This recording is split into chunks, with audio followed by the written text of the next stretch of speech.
అమ్మా మాట్లాడుకో. వాడి నీడి కూడా నీ మీద పట్టానికి వీల్లేదు. అది భస్మాసుర హస్తమే. సంపాదిస్తాను. ఇలాంటి నోట్లని కట్టలు కట్టలుగా సంపాదిస్తాను. ఎక్కడైతే తలదించుకున్నానో అక్కడే తల ఎత్తుకుని గర్వంగా బ్రతుకుతాను. ఇందాక నేను చూస్తున్నాను. ఎందుకలా మొహం ఈ అని పెట్టుకుని కూర్చున్నావు? నిన్ను రమ్మంది నా బాయ్ ఫ్రెండ్ గా కంపెనీ ఇస్తావని, డ్రైవర్ గా కార్ తోలుతావని కాదు. ఓకే, ఎక్కడికి వెళ్ళాలో చెప్పు. పిఆర్ కన్స్ట్రక్షన్స్ లో భాగస్వాములైన పూజా రాజేష్లలో రెండో పార్ట్నర్ అయిన రాజేష్ ఇక ముందు బిజినెస్ డీలింగ్స్ లలో తన తరపు నిర్ణయాలు తీసుకునే అధికారాన్ని మా బాబాయ్ కల్పిస్తూ రాసి ఇచ్చిన హక్కు పత్రం, పవర్ ఆఫ్ అటార్నీ. సో ఇక మీదట పిఆర్ కన్స్ట్రక్షన్ లో నీకున్న హక్కు అధికారం సగం మాత్రమే. మిగతా సగం మా పురుషోత్తం బాబాయ్ది. అర్థమైందనుకుంటాను. ఇక మీదట ఏ నిర్ణయాలు తీసుకోవాలనుకున్నా మా బాబాయ్ ఆమోద ముద్ర అవసరం. నేను నమ్మను. రాజేష్ ఎందుకు ఇలాంటి పని చేస్తాడు? నాకు చెప్పకుండా చేయడు. నువ్వు గొంతు చించుకుని నరిచినంత మాత్రాన ప్రయోజనం లేదు పూజ. ఇది రిజిస్టర్డ్ జీపీఏ.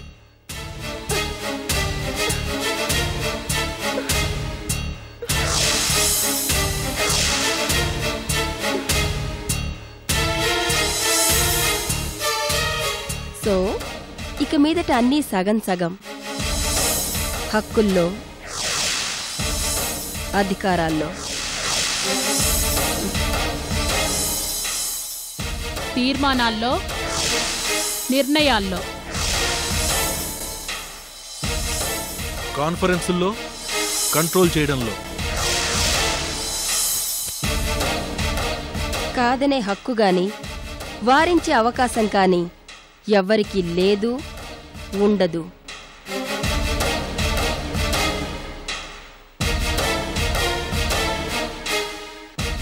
ఇది నా మాట కాదు, ఈ జీపీఏ చెప్పిన మాట.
హేమా,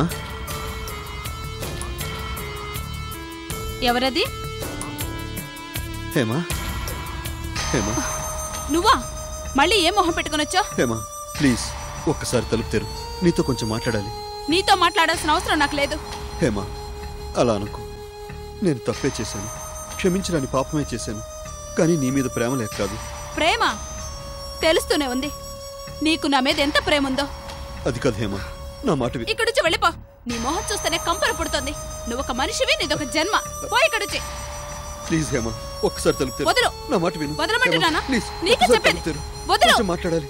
ప్లీజ్ హేమా ఒకసారి తలుపు తెరు. ఇవేగా నీకు కావాల్సింది. ఇంకా కావాలంటే నా ఒంటి మీద బంగారం, ఇంట్లో సామాను, శ్రీవాణి ఒంటి మీద బంగారం కూడా ఇస్తాను. అవి తీసుకెళ్ళిపో. అన్ని తీసుకెళ్ళిపో. హేమా అన్ని తీసుకెళ్ళిపో. నా మాట విను హేమా.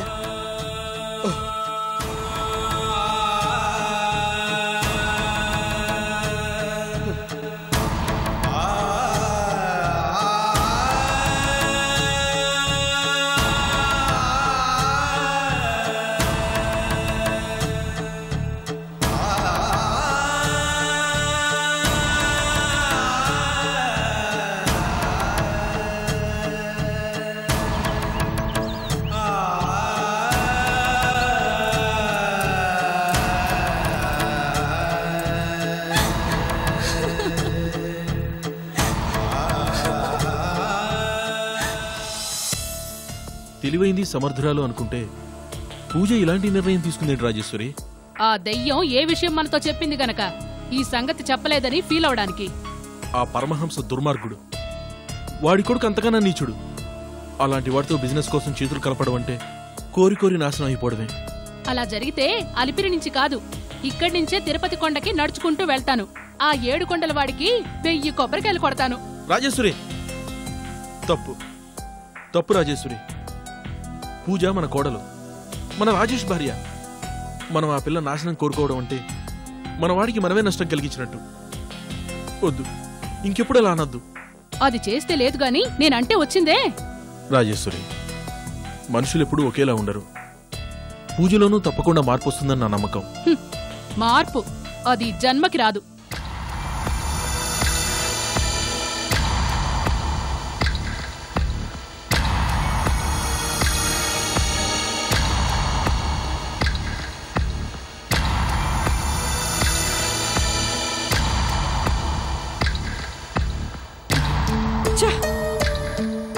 రాజేష్కి ఎన్నిసార్లు ట్రై చేస్తున్నా లైన్ దొరకట్లేదేంటి?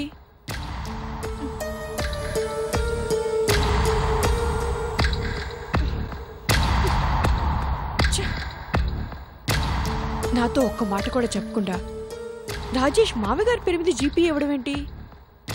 అసలు రాజేష్కి ఆలోచన ఎందుకు వచ్చింది?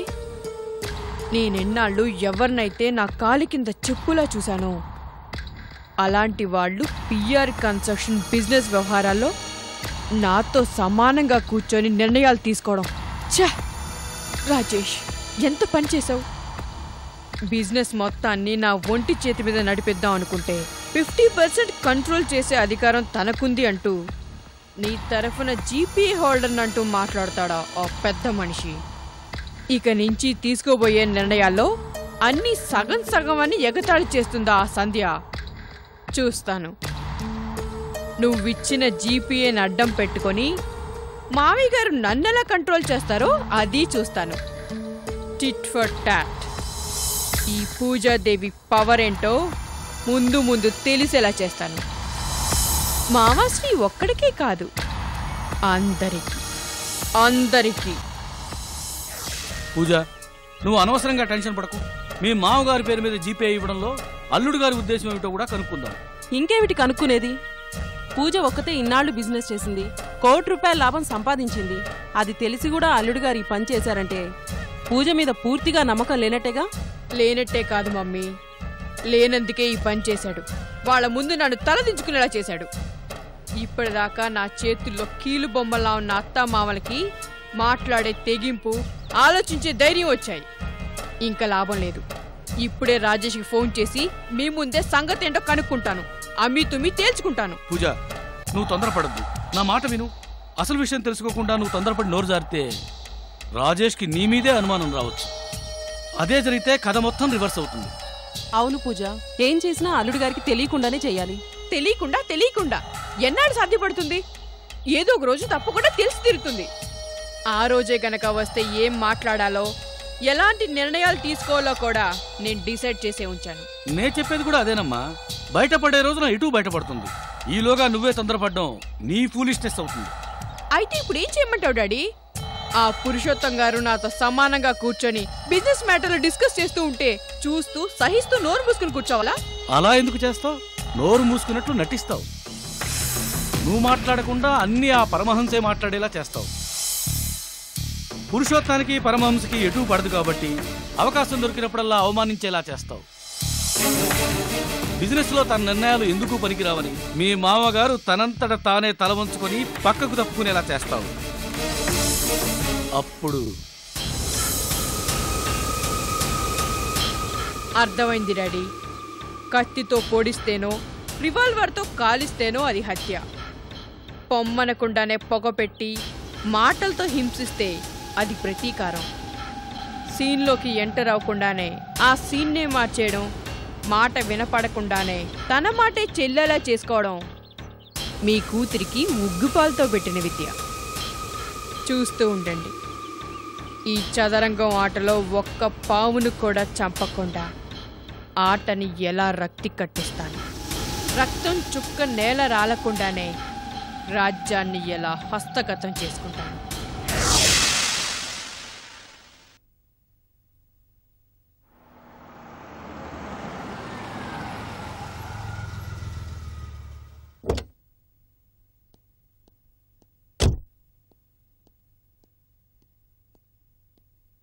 హాయ్. హాయ్. ఇంటికేనా? రండి, నేను డ్రాప్ చేస్తాను. మరేం పర్వాలేదండి, you can believe me. No అందుకు కాదు. ఇంకేం ఆలోచించకండి, రండి ప్లీజ్.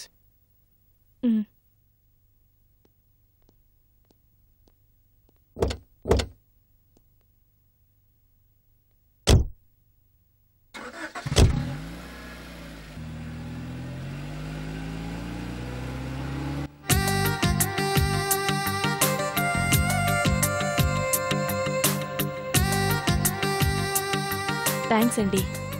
ఆ రోజు మీరు చేసిన హెల్ప్ని ఎప్పటికీ మర్చిపోలేను. It's all right. కానీ వెనక ముందు చూడకుండా మనుషులు మాత్రం నమ్మొద్దండి. ఓకే. మా అమ్మ కూడా మిమ్మల్ని రోజు గుర్తు చేస్తుంది. అంత గొప్ప పని చేశానని నేనేం అనుకోవట్లేదు. బై ది బై, ఈ పక్కనే ఓ రెస్టారెంట్ ఉంది, ఓ స్ట్రాంగ్ కాఫీ తాగి వెళ్దాం. అభ్యంతరం లేదుగా? ఉంది. మీరే చెప్పారుగా వెనక ముందు చూడకుండా మనుషులు నమ్మకూడదని. బాగుంది, నా పాట నాకే అప్ చెప్పారన్నమాట. కానీ ఆ డౌట్ కార్ ఎక్కే ముందే రావాల్సిందండి. ఐమ్ సారీ, నేనేదో సరదా కన్నాను. నేను సరదాగానే తీసుకున్నానండి.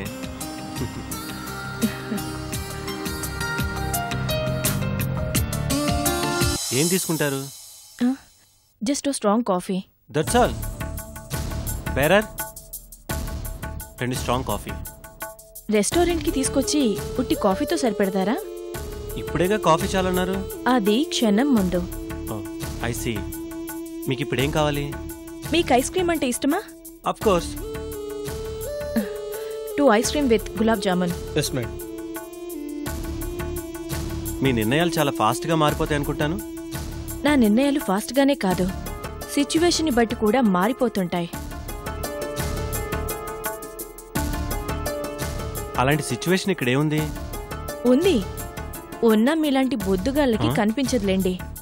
ఏంటి బొద్దు అన్నానని కోపమా? నాకిష్టమైన వాళ్ళని అలాగే పిలుస్తాను. సడన్ గా ఏమైంది మీకు?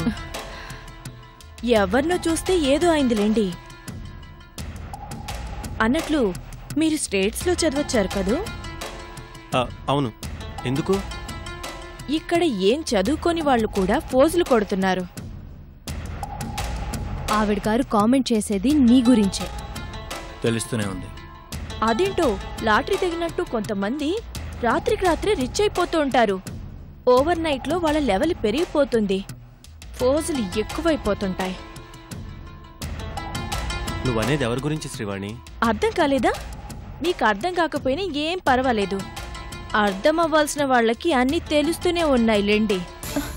ఏం సీను, అలా కామెంట్స్ చేస్తున్నా కూడా సైలెంట్ గా వింటూ ఉంటావేంటి? ఈయన గారి పేరు అరవింద్, స్టేట్స్ లో green card holder, IT solution కంపెనీకి whole and sole proprietor. I like him. Look madam, తమరికి ఎవరి మీద లైకింగ్ ఉందో మాకు అనవసరం, కానీ అంతలా అర్చి చెప్పక్కర్లేదు. నీ చెప్పేది నీకోసం కాదు, ఎవరికి తెలియాలో వాళ్ళ కోసం. ఆ పెద్ద మనిషి కన్నా ధనవంతుడు, గుణవంతుడు, చదువు సంస్కారం ఉన్నవాడు ఈ Arvind. Come on Seenu, let's go. తీసుకెళ్ళు, నీ వెనకాలే తోకూపుకుంటూ వస్తాడు. అరవింద్, మీకు టిట్ ఫర్ టాట్ అంటే ఏంటో తెలుసా? మీరేం మాట్లాడుతున్నారో నాకు ఒక్క ముక్క కూడా అర్థం కావట్లేదు. ఐఎమ్ సారీ అండి, మీ మీద నాకు అలాంటి అభిప్రాయం లేదు. డోంట్ వరీ, నాకు మీ మీద అలాంటి అభిప్రాయం లేనే లేదు. మరి ఇదంతా ఏంటి? Just for fun, that's all. That's all? Yeah, that's all.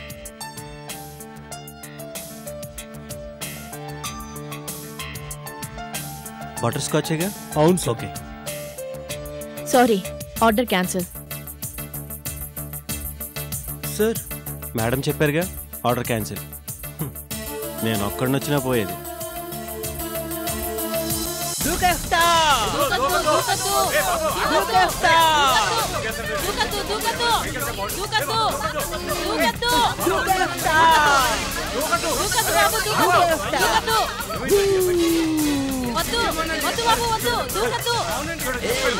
ఎవరైనా దగ్గరకు వచ్చారో? ఎవరు బాబు నువ్వు? మా నాన్న కొడుకుని. మీ నాన్న ఎవరు? బుద్ధి లేదా? మా నాన్న అంటే నాకు నాన్నే. రోజు రోజుకి ఇలా పిచ్చోళ్ళు కూడా ఎక్కువైపోతుందండి. దూకేస్తా. ఎందుకు దూకుతున్నావు? నా ఇష్టం. నాకు కోపం వచ్చింది. నీ ఇష్టం సరే, కోపానికి కారణం ఉండాలిగా. మరి మా నాన్న నా పుట్టినరోజుకి బ్లూ కలర్ షూట్ కొనిపెట్టమంటే ఎందుకు అనలేదు? అందుకు దూకేస్తా. వద్దు, దూకద్దు, మీ నాన్నకు చెప్తాం. మీరు చెప్పినా మా నాన్న విన్నాడుగా. దూకద్దు దూకద్దు దూకద్దు దూకద్దు దూకద్దు దూకద్దు ఇక్కడి నుంచి దూకేస్తా. వద్దు బాబు దూకద్దు దూకద్దు బాబు దూకద్దు దూకద్దు దూకద్దు మా దూకద్దు బాబు వద్దు బాబు దూకద్దు.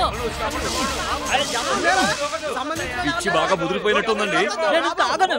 మా నాన్న రాలేదుగా. ఇక్కడి నుంచి దూకేస్తా. దూకద్దు బాబు దూకద్దు.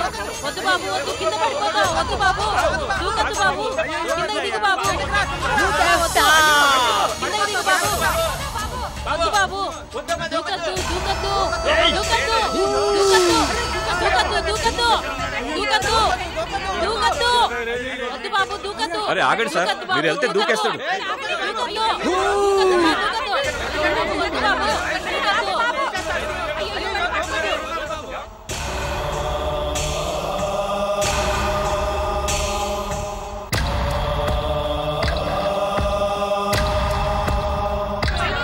ఎవరైనా దగ్గరకు వచ్చారో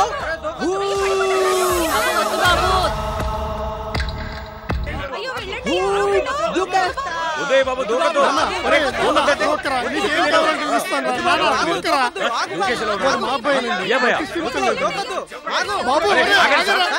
ఏంటి కంగారు పడతారు? మీరు వెళ్తే ముందే దూకేస్తాడు.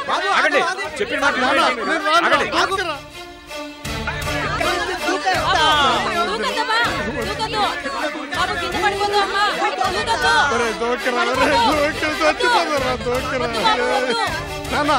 ఏం కావాలంటే తీస్తాను. దూకరా నాన్న.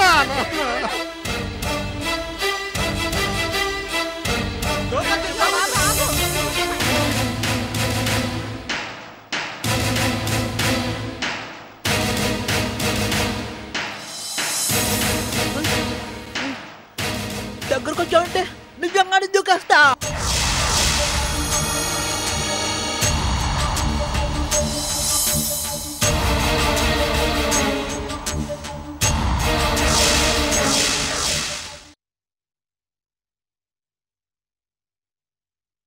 మీ నాన్న నీకు బ్లూ కలర్ షూట్ కొనిపెట్టలేదా?